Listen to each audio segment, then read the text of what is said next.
Ngayon nga palang araw ay samahan nyo kami bumili ng king crab. Tumawid sa Venice Grand Canal, bumisita sa Japan, nag-vegetable picking sa England, nakiraan sa Netherlands at bumisita sa sikat na palayan sa Ifugao. Pero bago yan, ako nga pala sa SK Paulo, probinsyano at may pangarap na tao. Ngayon nga palang araw ay pagkalamig ng panahon dahil nga kay paring Dante ay di ba ka namang kay sarap magbabad sa higaan kapag ganing kalamig ang panahon. Abay cuddle season ban din ay bumangon na nga ni pala ako at baka ako'y mapadel, hindi makadel. Bali tinipid ko lang nga ni Dini ang hinigan ko pagtapos ay lumabas na din dahil nga ni marami ng tao sa labas. Dahil nga ni wala kaming gagawin at suspended din ang mga klase ngayong araw ay napagkasundoan namin mamasyal sa mga kalapit bansa. At syempre kasama na rin diyo ang pagliligo sa ulan. Matagal-tagal na rin nga ni nung kami naligo sa ulan. Pero ang tunay na purpose ng aming paglabas talaga ngayon ay para pumunta sa Nome Newgan para bumili ng king crab dahil balita nga namin na natutunan na daw doon yung frozen dagat. At syempre hindi mawawala dyan ang paghahanap ng mga manok na nilalamig pang lahok sa sopas. Pero bago yun, idumaan nga ni pala kami din sa Venice Grand Canal at dahil nga ni maulan ay malabo-labo ang tubig ngayon ay pagkagaling nga ni magtalunan ng mga taong ire. She was a fairy. Kanan siya namin din kakatawa dahil nga may pa butterfly at may papalakapang style.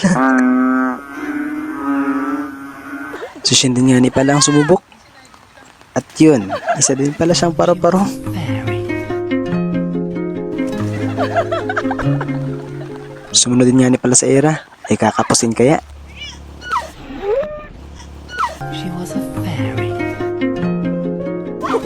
At dahil nga ni napagod kami tumalon ay nakisakay kami sa sasakyan ni Manong K. Ay pagkaganda nga ni tugtugon niya sa kanyang sasakyan. Kaya nawala ang pagod namin at bumaba kami sa kanto ng Rose.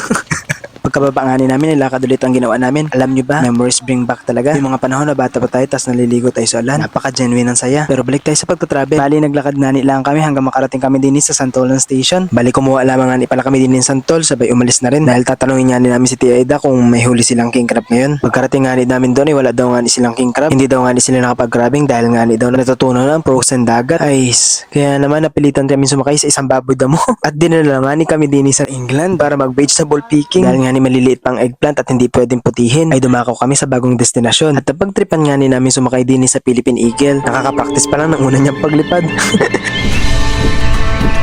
Safe naman kami nakarating dito sa Japan. Kaya nga lang sobrang hamog. Kaya hindi na rin kami nagtagal dito sa Japan at nagpatuloy na rin sa paglalakad hanggang sa makarating kami sa Nome Newgan. At tunay nga natutunaw na ang frozen dagat. Kaya di na rin kami naglakas loob na mag-crabbing dahil nga malakas ang agos sa ilog doon. Ay umalis na rin kami agad at nakiraan sa Netherlands dahil dito nga ang daan papuntang pier. Sakto-sakto nga naman at andun ang yate ng Ongfam at sa kabutihang loob nga nila ay pinasakay nila kami at ibinaba sa Ifugao Street kung saan naroon ang sikat na palayan. Naglakad lamang nga pala kami din ng kaasne at malalayo pa ay kita na nga ang palayan na lubog sa baha. Mission failed tayo mga guys dahil wala tayong nakitang manok na nilalamig doon ng sopas sa mga dinaanan natin. Kaya naman saglit lamang kami dito sa Ifugao at bumalik na rin sa Santolan Station. Hindi nga napagkasundoan namin na manguha na lang ng santol. Ang lakas nga ng trip ng taong ito. Alam namang walang brief ang tao. Charot!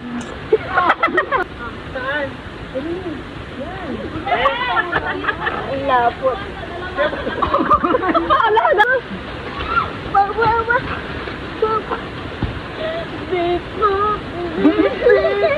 Namamawala ka na puso ko kayaman. It's really big. It's because this Seantol.